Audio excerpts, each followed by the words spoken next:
अरे दोस्तों, इस पृथ्वी पर शुरू में कुछ लोग आए और अपने विचारों को अपने लोगों तक पहुंचाए और धीरे धीरे वो विचार एक धर्म के रूप में आ गया और धर्मांध व्यक्ति उस कहे हुए व्यक्ति के विचारों पर इतना विश्वास करने लगे कि कभी अपने बुद्धि की कसौटी पर सोच के देखा नहीं, तौला नहीं कि वो व्यक्ति क्या कर रहा है।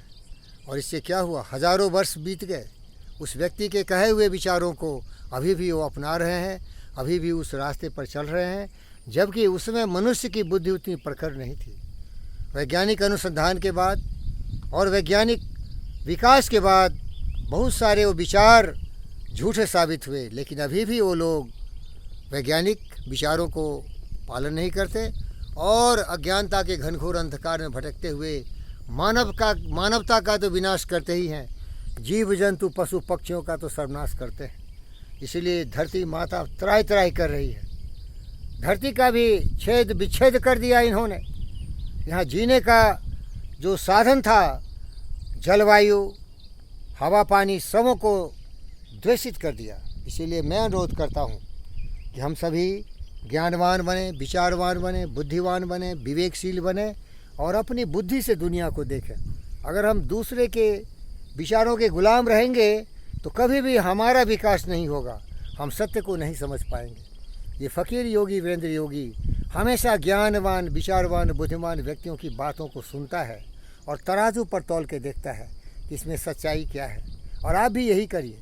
अगर कोई भी व्यक्ति अपने को सर्व ज्ञान संपन्न समझ के दुनिया में सबसे बड़ा ज्ञानी समझता है तो ये उसका सबसे बड़ा अहंकार है।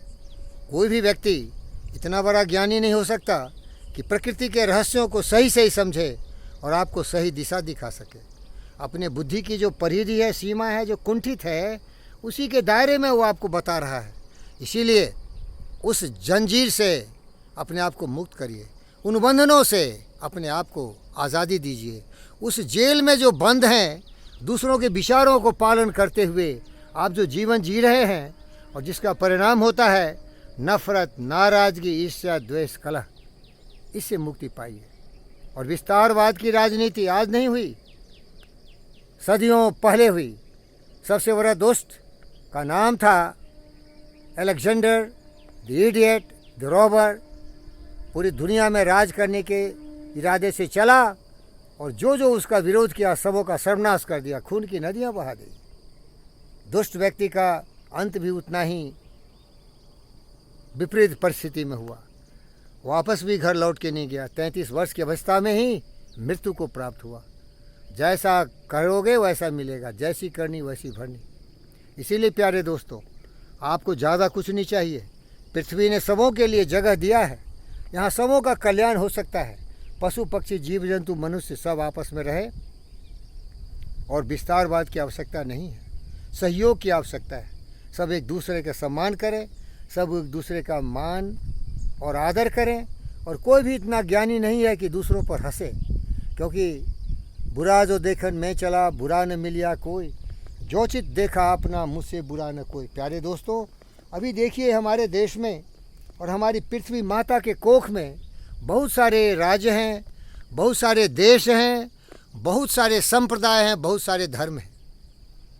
धर्मों को बनाने वाले अपने विचारों को छोड़ गए और उसको पालन करने वाले कभी सोचा नहीं कि वो जो कह के गए कहाँ इसमें सच्चाई है, कहाँ इसमें वैज्ञानिक ढंग से जीने की सिलसिला है और उसका कोई रास्ता है। लेकिन दूसरे लोग जो थोड़ा ज्ञानी हो गए, जो सत्य को समझ गए, अब उसकी खिल्लियाँ उड़ाते हैं, दिन रात उसके खिलाफ नए नए आवाज़ उठाते हैं। उनसे निवेदन करता हूँ, सत्यमेव जयते, सत्य की विजय होती है।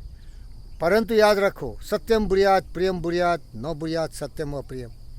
अगर सत्य को किसी मूर्ख को आप बताओगे जो उसको पसंद नहीं है, तो विनाशकारी प्रवृत्ति वाला व्यक्ति सर्वनाश कर देगा। इसीलिए सावधान हो जाइए। अगर सुधारना है तो उसके विचारों में परिवर्तन लाइए, जो कि असंभव है। हमारे दोस्त गौतम सिद्धार्थ बुद्ध बहुत प्रयत्न करके चले गए और अनेक ज्ञानवान, विचारवान मनुष्य इस पृथ्वी पर आए, नर और नारी, सबों ने ज्ञान का संकेत दिया और ज्ञान एक ही है। प्रेम न बारी उपजे, प्रेम न हाट बिकाए, राजा प्रजा जाहिर के शीश दे ले जाए। प्रेम ही करो, पोथी परपरी जगमुआ, पंडित भया न कोय, 2.5 अक्षर प्रेम का पढ़े सो पंडित होए। प्रेम तो करते नहीं, करते हैं विरोध, करते हैं अपमान, करते हैं क्रिटिसिज्म, खोजते हैं दूसरे के ऐब। भाई इससे दुश्मनी बढ़ती है। और ऐसा देखा गया है कि बहुत लोगों की हत्याएं हो जा रही है, क्योंकि ये 2 अरब के लोग जो हमारे मुस्लिम भाई बहन हैं वो पैगंबर के रास्ते पर चल रहे हैं। बहुत सारे ज्ञानवान, विचारवान, बुद्धिमान व्यक्ति उस धर्म में भी हुए हैं लेकिन उनकी बात लोग सुनते नहीं, और जो कुरान में लिखा हुआ है उसको भी सही समझते नहीं, और जो कही हुई बातें हैं उनकी बातों पर चल के कुछ अलग ही धर्म को परिवर्तन कर दिया। हिंदू धर्म में भी वही देखिए, हिंदू धर्म में केवल वैज्ञानिक ढंग से विचारा गया है, सोचा गया है, समझा गया है, लेकिन लोग पत्थरों को पूजते हैं। ये पत्थर देखिए, इसकी पूजा करते हैं, जिस चीज़ की पूजा करते हैं। अच्छी बात है, ये पर्यावरण की पूजा करनी चाहिए, पर्यावरण है तो हम हैं, लेकिन पत्थर भी दिमाग जैसा बना लेते हैं, सत्य और ज्ञान से रास्ते से दूर हो जाते हैं। तो मैंने कुछ उदाहरण दिया है। मैं कभी भी किसी भी बाहरी शक्ति में विश्वास नहीं करता, मेरी ज्ञान बहुत कम है, लेकिन जो सच है उसी पर विश्वास करता हूँ, क्योंकि सत्य में विजयते। और इसीलिए हमेशा बोलता हूँ, असदो माँ सदगम्यो, तमसो माँ ज्योति गम्यो, मृत्यु माँ अमृतम गम्यो। और ये मैं खुद से बोलता हूँ, क्योंकि मैं किसी पर भरोसा नहीं करता, क्योंकि आप जो सोचते हैं वही आप बन जाते हैं। जो कर्मा नियम है, आप जैसा सोचोगे वैसा बोलोगे वैसा कर्म करोगे, इससे तुम्हारा संस्कार बनेगा। इसको ऑल्सो बोलते हैं law of universal of cause and effect. जो परिणाम आएगा वो हमारे विचारों के अनुरूप ही आने वाला है। तो हम सोच पर ज़्यादा ध्यान देते हैं, जैसी सोच वैसी बुद्धि, वैसा व्यवहार, वैसा आचरण, वैसा चरित्र, वैसा वातावरण। तो एक वैज्ञानिक ढंग से सोचने वाला है, ये वैज्ञानिक फ़कीर योगी वीरेंद्र योगी आपसे भी निवेदन करता है कि वैज्ञानिक ढंग से जीवन जीने की कला सीखिए, जीव जंतुओं से प्यार करिए। देखिए ये जीव जंतु को मैं कितना प्यार करता हूँ। ये देखिए फैज, काजू, मंगो, मंगो, ओ मंगो, ओ थक गया है, सोया हुआ है वो। इसीलिए जितने भी जीव जंतु हैं सबों का ख्याल करिए, अपना भी ख्याल करिए। 4 दिन की चांदनी फिर अंधेरी रात, चले जाएंगे। बहुत क्षणभंगुर जीवन है, यहाँ उत्पार और गर्वस्वर मत करो भाई। धन्यवाद।